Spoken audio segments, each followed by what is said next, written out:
Hello and greetings. Thanks for tuning in to RAA Talks podcast. This podcast is designed to provide an open space for women and allies from all walks of life to share their stories of struggle and triumph to achieve their goals, reminding you that there is no limit to what you can achieve. Even though you may not look like other women or have had the same life experiences, you're still connected in some way. And through story sharing, we can learn not only about each other, but also learn how we are connected and discover that. And at Raw Talks, we also are known for talking about a lot of taboo topics. That's right, those things that most women face but are not comfortable talking about, because we believe that sharing one story impacts the lives of many. So, from topics related to career growth and discovering who you are and living a more fulfilling life, we got you covered. So, whether you're looking for boost in motivations and inspiration to overcome your own struggle, or you're seeking to help another through their own struggle, I'm so excited to have you join us. Well, anyways, who am I? So, if you're joining us for the first time, my name is Raihana, like rye bread, and I'll be your host. I'm widely known as the Happy Coach. And I coach women on a variety of topics related to life and career to help them genuinely be happier by creating the lives that they want to lead. I do this by helping women identify what their goals are, what stands in the way, most of the time it's themselves, and creating action plans so they can move forward. Okay, enough about me in this podcast. I'm so excited to introduce our guest today. Today on the show, I have Brianna Deboever. Is that how you say the name? I forgot to ask. Yeah, that's okay. Deboever, okay. And Brianna is the head of paid search at Optidge, a growing digital marketing agency with a strong foundation in mathematics and a master's in marketing. Brianna combines analytical precision with creative strategy to drive impactful results for her clients. She took on this leadership role while balancing new motherhood, stepping in with her daughter when she was just 3 months old.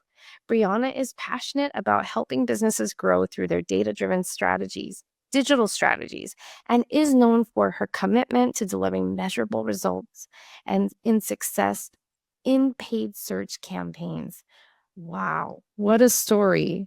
Brianna, I'm so excited to have you on the show today. It's a pleasure to connect with you again. And I'm really looking forward to this conversation. But before we dive in, what are you looking forward to in this conversation today? Well, I thank you so much for having me. I am so connected to your mission of what you're trying to achieve with this podcast and what you do through your coaching. I think becoming a mother has totally solidified that. I would have supported it prior, but now I really, really get it. So I feel really excited to contribute to that. Sharing stories is exactly how you learn and you get better and push your life forward. And learn like what else you could do, the other options in life and the other ways you Yeah. can go to be happier. And so I'm really excited to help you push that forward. Oh, thank you so much. I appreciate that. And I love how you started on the mama note and how that really changed your life. So tell me more about that. How did becoming a mom change your perspective, as you mentioned? Because you said that that is really what's making you want to push this mission forward, as I mentioned earlier. Yeah, becoming a mother, I mean, they call it matrescence, and it really is like you are a changed human. It's very difficult to explain, but so like when I had my daughter, I always wanted to be a mom, but I just felt this newfound motivation, this new like calling in life that really just called to me more than anything else had. Hmm. Um, so it's a beautiful time and it's very wonderful. And it puts all your other priorities in, like Hmm. you look at everything and you're like, oh, she comes first, motherhood comes first, and I want it that way. A lot of people are Yeah. like, oh, your life ends when you have a kid, and it really, well, your life is different for sure, but it's your Mm. choice and you want it to be different. Um, I was just thinking about like I last minute kind of want to go to something tonight, and well, I can't because my daughter comes first, and that's okay. Like I'm okay with that. Um, so I think that's like a high level view, but really becoming a mom, like with work, I had to go back to work at 3 months, and while getting 3 months maternity leave is fantastic in the United States, it still wasn't enough for me. It was really, really crushing and heartbreaking to go back to work and to Mhm. drop her at daycare. Mhm. Um, so what I learned is okay, I need to make this work for myself because I need to work, I want to work, and I want to be this really hands-on mom. So it made me really look inward and say, okay, what do I want? What do I need to ask for? And made me really confident in asking for what I want and need. Um, so in that way, it's been incredibly empowering. And it's also been empowering and just like, I never knew how I could function Yeah. on so little sleep or, looking after this other human and being able to do everything that I do. And you can. It's very empowering. And I never knew what I was capable of. Wow. So there was so much to unpack there. And well, first of all, thank you so much for explaining that and just opening your heart out to us and really sharing that experience.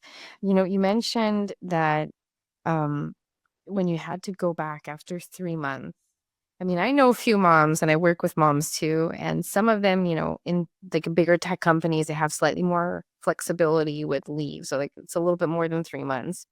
But 3 months, wow. Like you just totally put a positive spin on that, even though it seems really hard to just say, baby, I have to be away, Hmm. and it's like they're still learning. I imagine they're still learning to just kind of function in the world and what's going on. And all of a sudden, mom's not there 24/7 anymore. How Totally. was that experience for you? I mean, it was raw. It was, you know, I jumped right back into work because you know, I, f- I committed to it and I'm going to fulfill my commitment. But I was, I mean, in the background of work that whole week, I was pretty much beside myself. It was a very heart shattering experience for me that week. Um, and I don't ever want to do it again. And Yeah. that's, so um, I have a little bit of like PTSD from it because I really should have dipped my toes into work. I learned a lot about myself that week. I should have dipped my toes. I also was probably experiencing postpartum anxiety, like that it's not just a couple weeks after you give birth, it can last a years. So I was Oh, definitely still experiencing it. And as a result, I was emotionally just crushed. yeah. So I put on a really strong face at work and then at home it was kind of like not a good time. And then I would like run to go pick up my daughter from daycare. Mhm. Um, and then it got better. It got better. It got easier as the months went by. And I Mhm. also figured out how to like, I realized what I needed from my work schedule and I pared it back. And Mm. I figured out how to make it more flexible. So I would pick her up during her second nap and she would nap at home. So Mm. it even just made me feel like I could finish work while she was napping at home. And it made me feel like she was with me in the house. Yeah, no, that's really sounds like it's super challenging for you. And it's like you're almost disconnecting from part of you. So it's like when you're going back to work, you feel like something is missing, but you can't really do anything about it. Now, it sounds like you even went to office. Am I correct? Or were you able to work from home right No, I after was looking it from started? home. Oh my God. Wow. So that's really intense that Yeah. because the way you described it, it's almost as if you were going to office, but I Mm. think that just describes the intensity of the situation for you that even though you're working at home, she's not there with you. So it's like you're thinking about it more and it's on your mind, even though you have work to figure out and get done. And I heard you say you got better. What helped you on that path to better when you were experiencing these first few weeks? Daughter being in daycare and trying to get back in the wing of things in terms of work. Oh, leaning on the people who love you. It really and that extends all the way into, your community is bigger than you think. So even like Wow. my daughter's teachers were really Wow. I think they could really tell that it was hard for me. They were like, "Is this you first?" I'm like, "Yes." Um, and so they were very supportive and kind and communicative to me and like they were like, "Go do something for you," you know. It was very sweet. And then in addition, my husband was wonderful and he, the cutest thing ever. Like I'm sitting here at my desk. But one day I like came home from dropping her off and I was crying and like I came home to like this beautiful little picture wall of my daughter and he had like supported Aw. me with that. And while it made me cry more when I was like happy, right? So and just like leaning on my parents and other women who have done this. I have a little moms group in my neighborhood, and they words of encouragement really helped, how they had done it, how they had gotten through it, and really just reminding myself that it will pass. And it Hmm. did.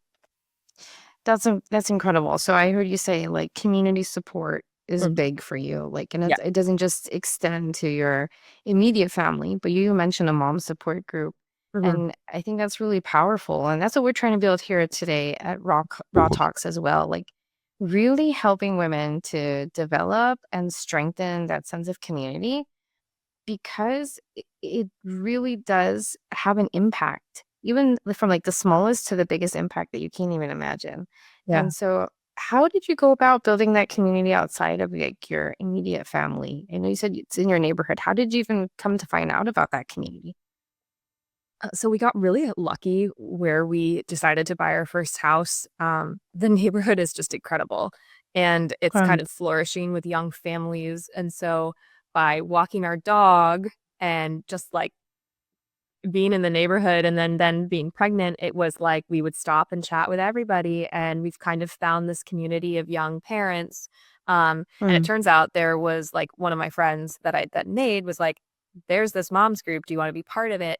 And it's really more of a fun group. Like people get together for wine nights and all that jazz, but you can ask sure. the group anything.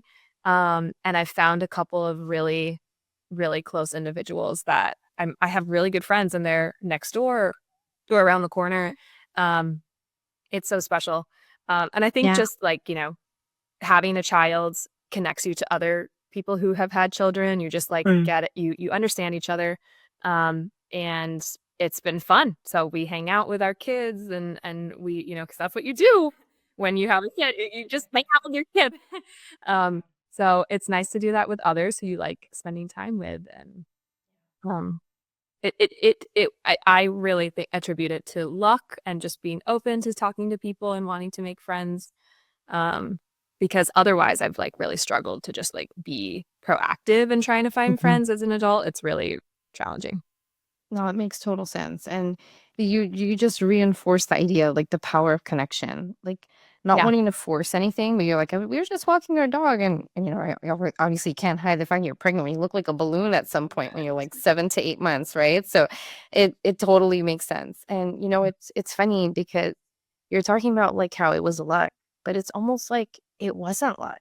It was like Probably. the universe or the higher power, God, whatever that means to you was working in your favor to provide you the support that you needed when you least expected it, so that when you really needed it, it was there for you.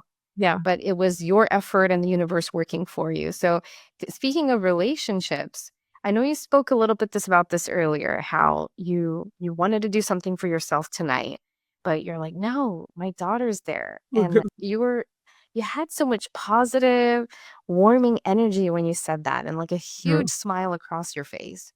But when I talk to moms and have clients that are moms too, and when I talk to them, they're almost always complaining about like, oh, like I just don't have enough time for myself. Like Mhm. I need me time. But it didn't seem like that resonated with you that much. So could you tell me a little bit more about how did you, if you ever had this experience where you just feel like I just need me time, Yeah. how did you kind of flip that and see the situation more positively? Like it's not about me anymore, but it's about we. And how did you come to peace of mind with that so that you can Mhm. just embrace this new transition of your life? That Mhm. was a loaded question. Let me know if you need me to like dissect it a That little bit more. was an amazing question. I mean, I feel like you just saw into my soul. I Let's see. I think so. One person that I really in my life that I look to as like a North Star in terms of how Mhm. you see life is my grandmother. She has Oh, always been the most positive person, um, and she's had a range of hardships and, a terrible divorce, things that, were totally out of her control. She's aging, aging and going through the dying process is awful. There's really no silver lining. And she has been joyful and positive through everything. And we've always talked about it as a family. And I'm like, being happy is a choice and it's a verb. Mm, You have to be active about it. And yeah. it's not easy. Um, so that's one just thing that I use to guide my life and how I try to see life. But I also like I just genuinely feel so lucky to have my daughter. You know, so many people like want that or don't and can't have that. And it's like I'm so lucky to be able to spend time with her and I love spending time with her. And while I need my time without a doubt, um, Mm, you know, as hard as it is, I still love it. yeah. Um, and you make choices as like, so the thing I wanted to go to tonight, I just decided, maybe that wasn't as important to me as Mm, spending time with her or going through the trouble of finding the sitter and coordinating everything that needs to be coordinated because yeah. that's an option. But I just decided that this instance, it wasn't worth it. But I have in the past, I've orchestrated, I took one long weekend away from my daughter and we Hmm. flew together from Houston to New York, and her Hmm. grandparents came to the airport and picked her up and took her to their house so that I could spend time with my friends in the city for a long weekend. And it Hmm. was so, so good for us. And I mean, I flew with like a huge cooler of frozen breast milk. Like it was ridiculous, but you do what you want to do, I guess. Yeah. And you have your grandparents, her grandparents are in New York, you said? They're a couple hours from New York, so Okay. it's an easy pickup. Got it. Oh, I was about to say, oh my God, you left her in Houston with grandparents and went across the country. Oh, that must have been incredibly hard. But it's good Mhm. that, at least she has a sense of mom's coming back in just a couple hours. Like she's Yeah. within driving distance. Yes. Yes. Just in case. Just in case. That's awesome. Wow. So I just want to highlight a couple things. Like Mhm. it sounded like you took it really lightly, but I want to just sort of lighten up and make the impact here of what you just said. Mhm. It sounds like you were able to be happier and like have this really genuine smile when you think about your daughter and prioritizing her over something you wanted to do tonight, for example, because that's what you value most. Like Mhm. you value being a mom first and foremost before like spending time with friends and just doing something just for you, like that part of your identity, just me. And it sounds and I could see how powerful that is for you. Like it's not just about me anymore. She comes first. Therefore, she will be at the top of my priority list. But when there is something that I feel strongly about, it doesn't mean I'm deprioritizing my daughter, but I'm going to do everything I can to make sure she's taken care of. She's in the most comfortable space when I'm not physically there so that I can still do something that is fulfilling to my soul so I can continue to give to her. Am I hearing that right? Because that's what I encapsulated from what you said, but I just want to make sure that's resonated with you and that's accurate to what you were saying. I think it is. It really is. And I just, I never want to. The one thing that, came to mind as you were talking is this is totally how I feel. And you're right. And I don't want to make, all every feeling you have towards motherhood is valid. So, Yeah. I want other moms to know like it's okay if you also feel, if you feel alternatively or you feel Yeah. like, I really need to prioritize that me time Yeah. more so and that is super valid. I think that makes you a better mom in Yeah. many ways. So this is just, this is how I feel for sure. Yeah. But I want all moms to not feel judged or misunderstood. Yeah. No, totally, totally. That was not the point. The Yeah. point I think I was trying to make was um even though you might feel like you no, not you, but Yeah. I think even when I hear on social, for Mhm. example, it's like people talk a lot about mom guilt. People talk about, Yeah. oh, like you need to make time for yourself as a Yeah. mom. And even if they might feel initially, but I think it's almost intuitive as a mother to want to put the baby first, to want to be a mother first before Brianna, like and Mhm. just Brianna first. Mhm. But when you have these outside influences that are telling you, no, like, why don't you just take care of your daughter? Like, have a nanny come or something. Let's just go do this. Or let's Mhm. go to this concert or go out for dinner. And sometimes it's even the spouse that might have that influence. Like, why can't we just have more date nights? And Yeah. I think that almost killed that intuitive feeling of motherhood that Mhm. I really should be there for my kid right Mhm. now. Like, Yeah. I don't have to feel like I need to put more time to myself. And that's why I love that you Oh. mentioned that, because then it's almost like a balancing effect Mhm. that you got all these external forces telling you, do you like forget about baby for some time? Right. But then your force is like saying, no, it's not a choice between me and baby. It's like we make it work for both of us. And Yes. there will be some times where I can't have baby there with me, but that doesn't mean I'm deprioritizing her. And it doesn't mean that I'm deprioritizing myself when I'm with her and I'm choosing her over other things. Mhm. So that's really what I was trying to allude to. But how does that resonate with you and what you were saying? Yeah, you nailed it. Absolutely nailed it. Couldn't have said it better. All right. Cool. Thank you so much for that. So, speaking of motherhood and being working mother, what are some of the ups and downs that you faced as a new mother when you re-entered after 3 months of birth? Oh gosh. I mean, so I was still nursing, I was still nursing my child full time, 8 Mhm. times a day. So Oh, figuring wow. out pumping and storing milk and getting all that milk ready for school and Yeah. it's just it's a lot to figure out, Yeah. and you have to take those pauses throughout the day to pump Yeah. so I had to be very forthright with my work and say, I need these times to pump, and I needed them to be a little bit flexible. Mhm. They were amazing about it. Mhm. So we were totally able to work around it gracefully, but that's just logistically was super tough. Figuring out how to go back to work, but then you're not just getting yourself ready, you're getting your little baby ready, Yeah. is just another logistical, like, okay, what does the morning look like? I Yeah. remember sitting down, like before a couple weeks before I was supposed to go back to work and just writing like a schedule of like almost every 5 minutes, like, okay, how would this actually work? Um, and in the end, I don't follow any schedule. It's very fluid and you just rock a block it together and you make it work. But Yeah. that those are things that I was like figuring out in the very beginning. Mhm. Um, Yeah. And that I can totally get it. Like, from what I heard from other moms, it's that no matter how much you try to create a schedule, baby will dictate what schedule you'll be following. yeah, It's yep, like it I know what you mean by saying, like, I don't really follow schedules, I just go with it.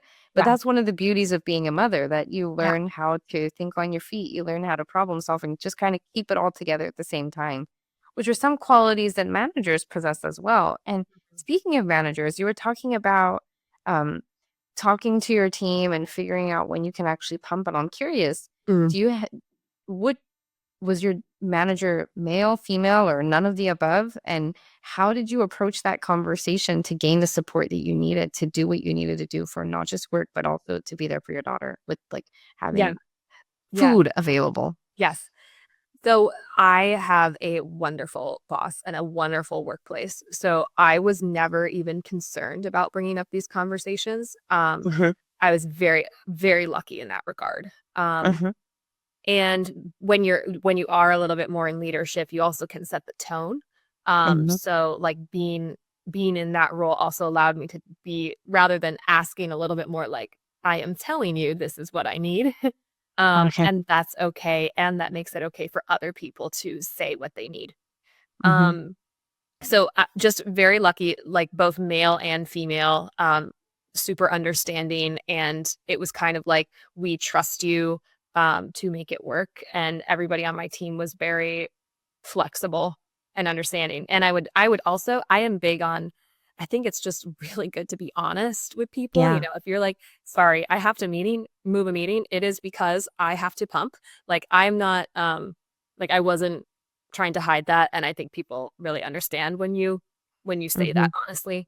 Mhm. Um, so yeah, I think I just I gravitated towards this culture, and the reason I wanted to stay at my workplace, Optidge, is because of the family feel and the balance of family. My boss has 5 kids. I know his wife has like Wow. breastfed all of them. So like we have the same values there, and like so like he understood what like my why, and I Yeah. always felt very confident in that.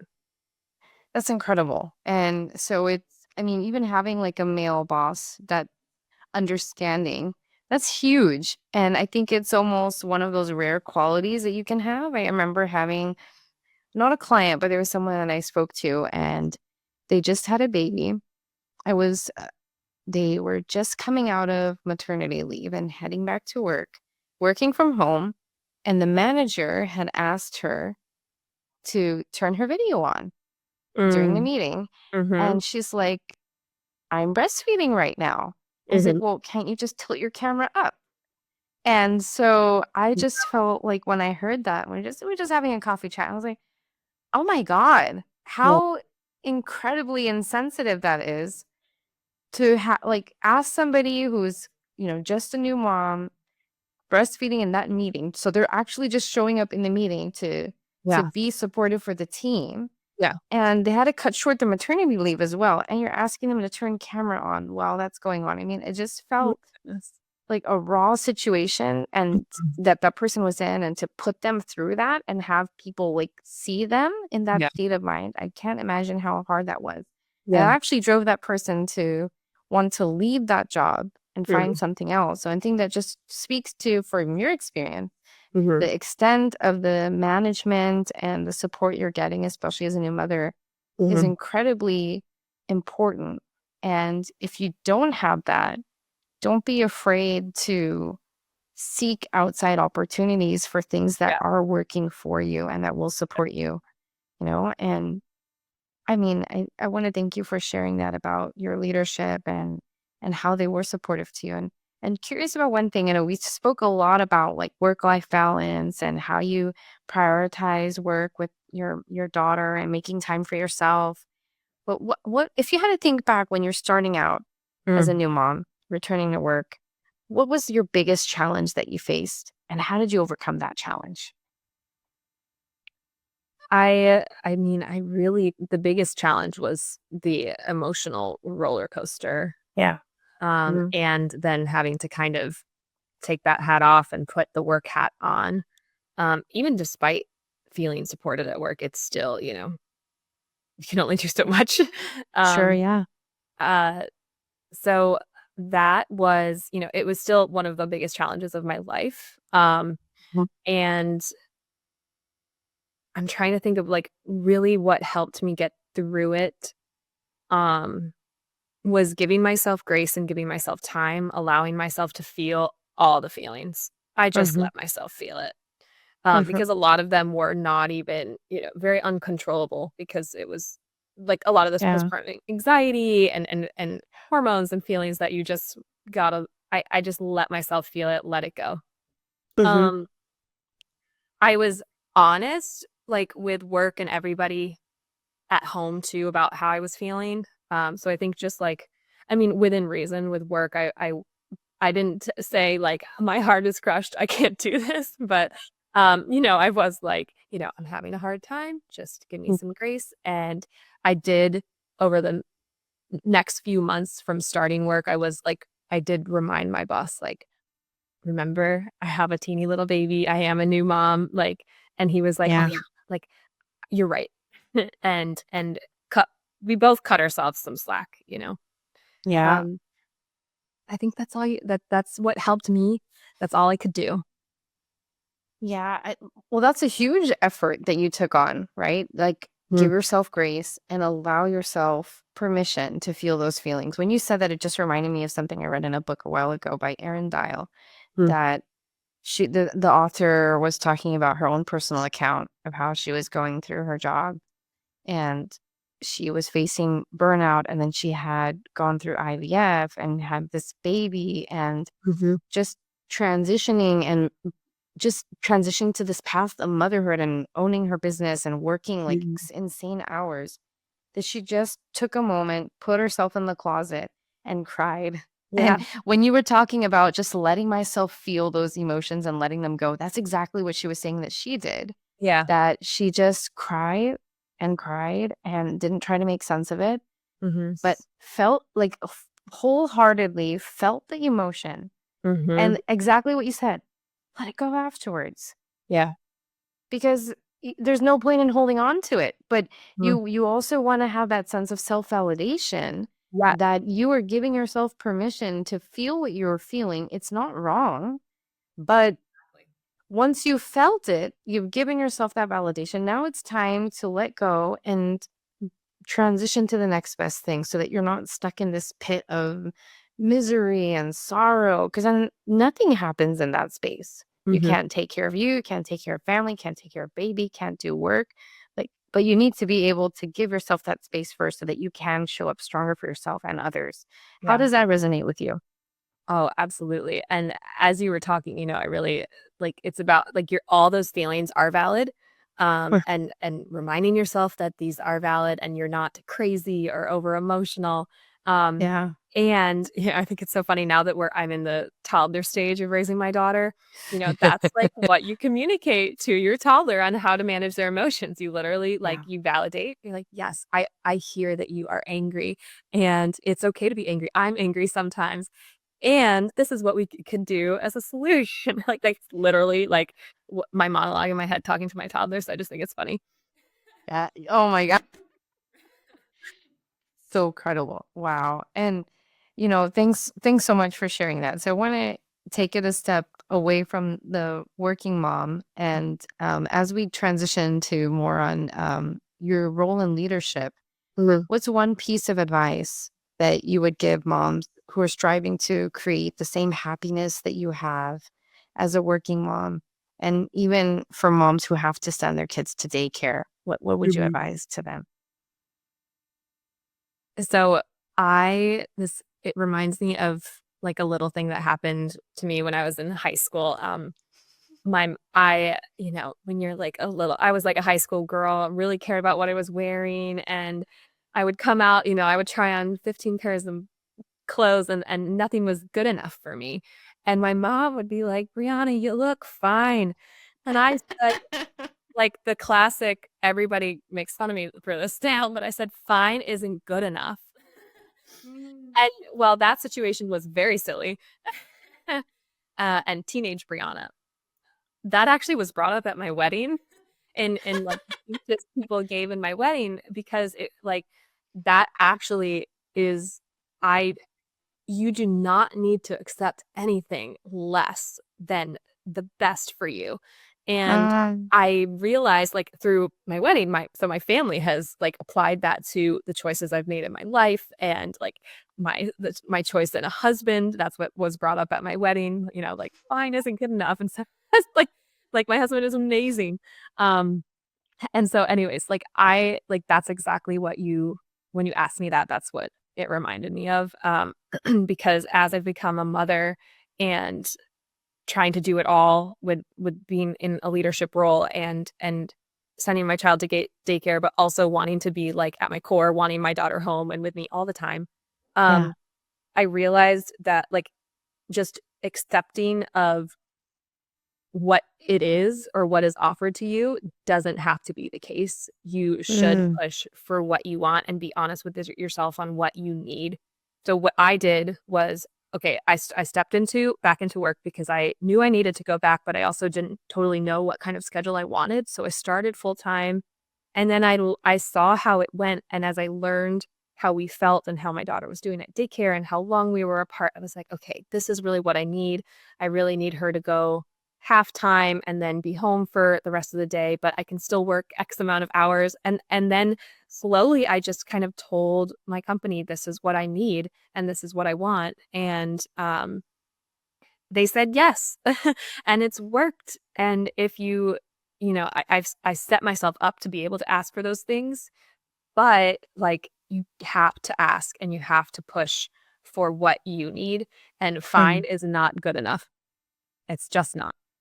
I love that. In my previous podcast, my guest was saying we got to make some stickers. We got a lot of lines we're throwing out here, and like this is one of those stickers we're gonna have to make. Fine is not good enough. I love it. And you were saying that you set yourself up to ask. And Mhm. first of all, asking is so powerful, not just in the terms of negotiation, but Mm. even as a new mom. And I just had a LinkedIn Live yesterday. I was talking about that, like Mm. asking for what you need in terms of flexibility. And this is so applicable to what you just said about asking for what you need in terms of the schedule and being able to accommodate the pumping and being there for your Mhm. daughter and picking her up from daycare. Like you're literally taking time away from work to do that, but you need to be ready to ask and ready to be vulnerable. Like, hey, I Mhm. need a pump right now. I mean, that's literally like ripping her clothes off and telling people about what's going on, you know? Like, I mean, it sounds almost like uncomfortable to do it, but Mhm. if you're not speaking up and letting people know what's really happening, they're Mhm. not going to be as inclined to want to support you and help in the way that you best need support. Yes. And so, thank you so much for sharing that piece. Mhm. And so, I just lost train of thought. You mentioned something like, what was it that I wanted to bring up? But you were saying about, um, yes, setting yourself up to ask. Mm. How did you set yourself up to ask? Like you said, I've been setting myself up, so it made the ask easier. Right. What did you do to set yourself up before you needed to ask for this incredible flexibility that you're able to get Mhm. as a result of asking? There are a lot of things. So I think, you know, having a close relationship with my boss and who I would ultimately be asking that of really, really helped. And so, like, letting him see my true self, Mhm. because all of those things, like, I think even, like, prior to having my daughter, those values and the desires I want out of motherhood, I think were clear because Mm. I let myself be seen. Mhm. Um, so one, none of this would take them by like, take my boss or people by surprise because I've shown my cards a little bit, which Yeah. is also you have to be in a place where you feel comfortable showing those cards and, not being, I was still considered for a leadership position after showing those cards. I, Mhm. like, was never, it was never thought like, "Oh, well, maybe we should replace Brianna," or, like, all those horrible things that do happen to women. So, Mhm. um, Mhm. a really good workplace is really important. Um, Yeah. so make that's part of myself, and then also just I think when you work really, really hard and you make yourself, um like, make yourself unlosable for the company, it's it it they will say, "Okay, we'll make it work for you."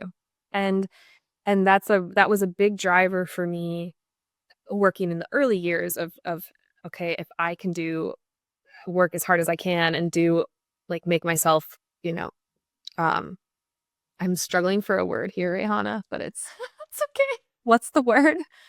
Um, Seen, visible, present. I guess what I'm trying to say is, like, you work really hard and then you make it so the company needs you, and Mhm. that makes the ask also easier because they want to make it work too. It makes it a two-way street. So, would you say putting your value forward so they see what kind of value you have to provide to the company and how Yeah, much of an asset you are to absolutely. them in Yes. addition to the hard work? Okay. Yeah. That makes total sense. Yeah. And I mean, you even mentioned having that relationship with your boss. And that goes back to what you're saying about building that community, having relationships with people. And that's how you heard about the mom support group. I mean, Mhm. just the like underlying thread here sounds like relationship building is what really helped you succeed as a new mom and Mhm. taking on this new leadership position. And speaking of which, how did you come into the head of paid search role? What was the path that you took that led you to this position? And you said you were selected for it. So how did that even come up for you? It is a it was a crazy it was and not a normal, like, progression, um, because so I started out Optidge was a small company, when I started 4 years ago, and I Hmm. love small companies, and it was a big reason that I, like, was attracted to it and had stayed for so long, um, and so when I started, I ended up gravitating towards the paid search department, and me and my colleague, who has since become one of my best friends, Oh, we ran the department together for the first couple of years. And then as we were growing, we really needed more people. So we've added more wonderful individuals to the team. And then me and my colleague got pregnant at the same time. Um, How and funny. she was the head of the department. And she, you should have her on your podcast because she has an amazing story too. Side note, you gotta make an introduction, by the way, and I then we'll will. do that. I will. And you would All right, love, continue. and like, so as a result, she stepped back from the leadership position. And I really was like, we had ran the department together. So as a result, like she taught me everything. And so it was like, do you want to step into her role? And it was like a yes. And I Wow. really, well, it was a horrible timing because, she was like, Yeah. she's one of my best friends now. And we had babies at the same time. So we really get each other. Hmm. And like, it was such a delicate time for me to step into like a big role Yeah. like that.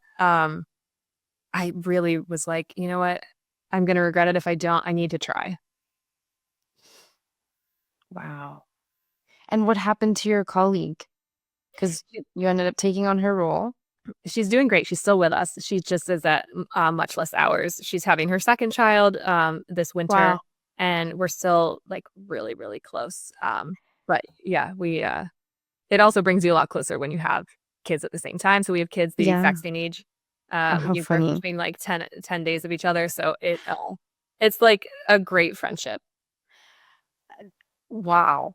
That Mm. sounds like it could have been incredibly hard at some point because you're taking the job of a leadership role from someone you're really close to, Yeah. and they're still in the same company. I mean, it just worked out so beautifully for you, and it could have potentially led to a lot of tension, hatred, spite, Yeah. which could have affected you and the other woman at the same time and how you're showing up as a mom. I mean, Hmm. that what do you think happened that it didn't go that route, like of high tension, spitefulness, and everything? Hmm. Well, we really value our friendship over anything else. Mm. Mhm. And our connection and motherhood over everything else. And Aw. I think so it's also a major testament to who she like her character is very strong and Mhm. being able I think it is not easy being even if it was a choice it was a little bit forced on her to step back Mhm. it was her choice but it's still if she had everything in the world I think she would have kept everything Mhm. Mhm. and as a result I think it takes a lot a very strong person like her to be able to do that and keep a friendship. Um, Yeah. so I think we both were very, very similar. So as a Yeah. result, we just saw things the same way and it worked. Wow. Um, and I'm sure she has a whole other side of the experience, but we're still great friends and um, it's really special. That's incredible. It just goes back to values, like what we were talking about earlier, like knowing what's important to you, what do you value, and looking for that win-win. And for you both, it sounds like the win-win was like, this is what's best for the company. We value our friendship, so we're going to focus on that more, not I'm taking over your role because I'm better than you, or I'm more deserving, or whatever it be that sometimes comes in your head and you're starting We, to think all these negative thoughts mhm, and or sabotaging thoughts, not negative thoughts. And mhm. it it it's incredible how you both were able to kind of overcome those sabotaging thoughts because they do come up. It's not like it's not there at all. Yeah. But the strength of your friendship and the strength of both of your character is what really seemed like it helped you both to just flow with the natural movement of the situation, Yeah. accept it for what it is, and see it as an opportunity for you to grow stronger as friends, as mothers, and to really just support the company at a greater whole. Mhm. And that's incredible. And speaking of company, you Mm. mentioned, and I wanted to stop you. I'm like, no, I'm not going to stop her. You're like, I love working at small companies. It wasn't just like, yeah, I like working at small companies. I was like, I love working at small Yeah. companies. So what do you love working? Why do you love working at small companies? Because I can't imagine that's something that I hear often. Mm. Yes, so my parents, I grew up with my parents run a small business, and Oh, it's a wedding venue in upstate New York. It's beautiful. I wow. had a beautiful childhood, but we lived in the wedding venue. We lived in like a small part of it, and then my Hmm. parents, it's kind of like home was also our business. Yeah. So my parents, I grew up. My parents didn't go to work. My parents were always home, but like work was at home. Mm, And so one, I think that shows like kind of my desires as a mother too, is like yeah. I could not bear this like it just wasn't what I grew up with. So I like dropping off my daughter for 9 hours was like unheard of in my mind. Um, Yeah. but also like so I'm really attracted to that small family run style, I think because of that.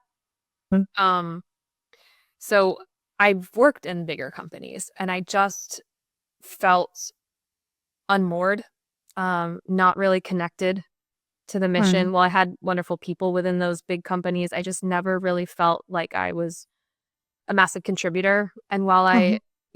I've had some opportunities to work at smaller companies, startup level, and then Optidge, and those experiences, like what I say matters and Hmm. helps change things for the company and for other people in the company. And um, I love that, and I never want to lose that. Um, so I really think it just like you have more say. I just felt more comfortable, I think, because it's like of my history and like how Yeah. I grew up, and it's just like where kind of how I felt I belonged. Um, so yeah. What a beautiful story. I Mm. mean, it makes so much sense. And it relates back to what I do for coaching because Mhm. many times what happens is the way we operate, the way we make decisions today is highly influenced by the experiences and the learnings we grew up with and Mhm. based on how we grew up. And you just prove that point right there with what you said. Like, I knew that I wanted to be home with my daughter more than away Mhm. because that's how I grew up.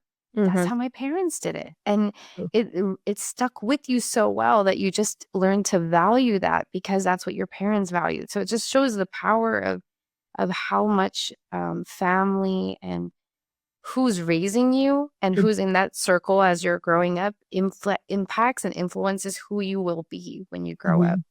And it's a fortunate situation for your daughter and your husband to be in that you can choose to work for smaller companies so that you Yeah. can engage in this way with your family. And Mhm. you said what I say matters. And it just made me think many times people go for like, especially in tech, people go for these big tech companies and they end up giving up so much of their time. Even if they're pregnant, they're so scared to tell that they're pregnant until it's almost near delivery. Yeah. And they don't even want to. And for fathers, I've got to speak to allies here too.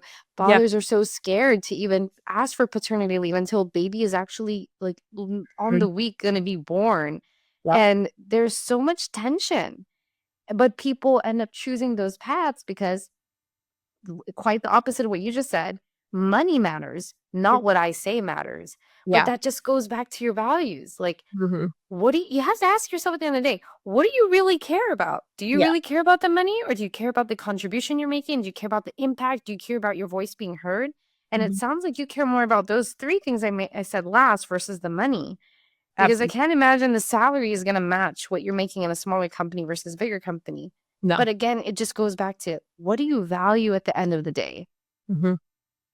I want to leave some space for you to say anything around that if you choose. Mm. You nailed it. You do a beautiful job of listening and then summing all of that up. Thank you. It truly those were my exact decisions. And Mhm. sometimes, my husband and I would have a conversation. He's like, "Are you sure?" And like, I always want to stay Yeah. because it's really worth it to me. It Yeah. makes me happy, and Mhm.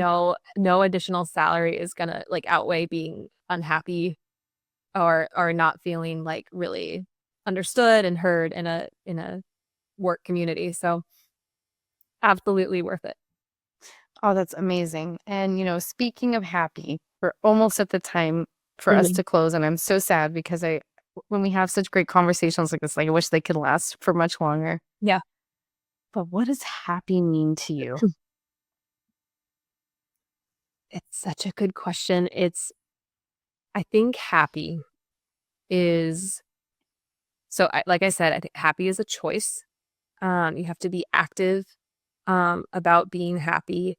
I think happy is a culmination of all your choices and recognizing that you do have Mm. choices. You're not stuck in anything, and you should choose the things that make you happy. Um,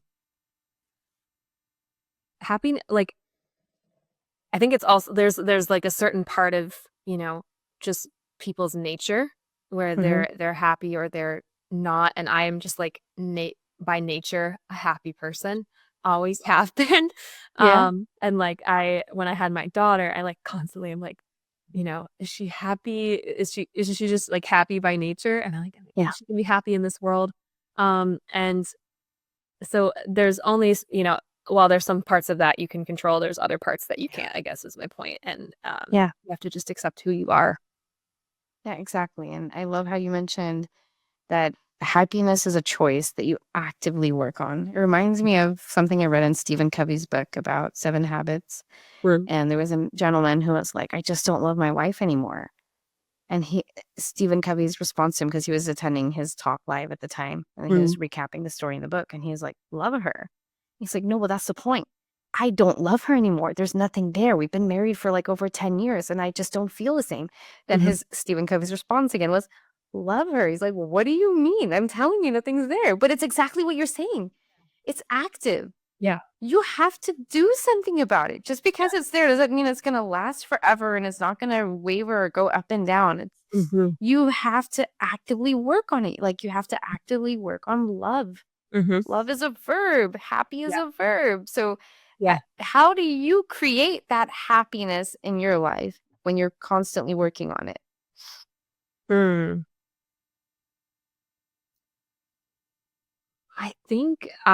So the things that make me happy day to day are like getting outside and having fresh air and going on walks with my family and my dog and Hmm.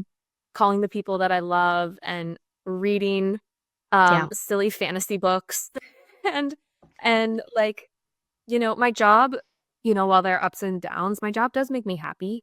Um and I think that's important to always check in with yourself. Like, is this Yeah. making me happy? Is this making me happy? Um Talking to people and that makes me happy every day. So I think it comes back to the people connection and Yeah. connecting with like the thing I would add to the people connection we've talked about already. Like an example would be my neighbor. We've become really close and they Hmm. have 2 young girls too. And so like we now can run over to each other's houses in the afternoons or in the mornings. And like that simple thing brings me so much joy. Um, and just like connection with nature too. So being Yeah. outside is something that really, really makes me so happy. It's incredible. Thank you for sharing that piece of you with us. Yeah. And, before we close, I wanted to give you some time to talk about your offers. I know you mentioned you wanted to talk about um, new clients that you guys take on at Optidge. So I'll give you that space to kind of close us off there and take it away. Yeah.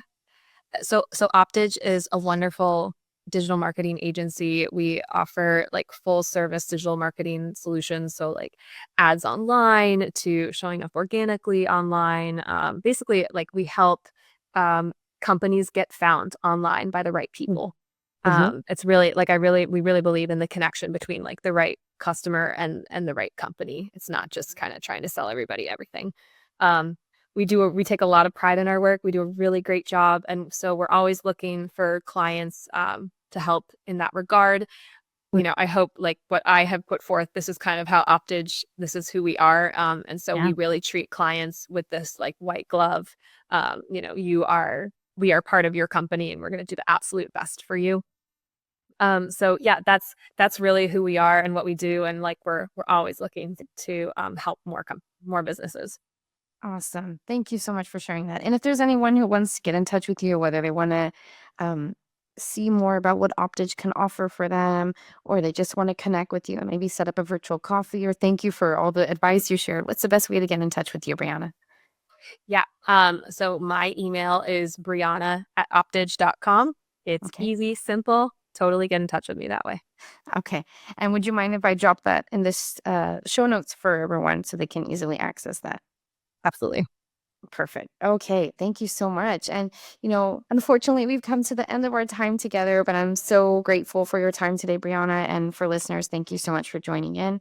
Before you go, be sure to subscribe to this podcast and give me a follow on LinkedIn, Instagram, and YouTube if you haven't already. And if you have any requests for future topics or speakers, send me an email at rye-hannah@rockcoaching.com. I'll drop that in the show notes for you.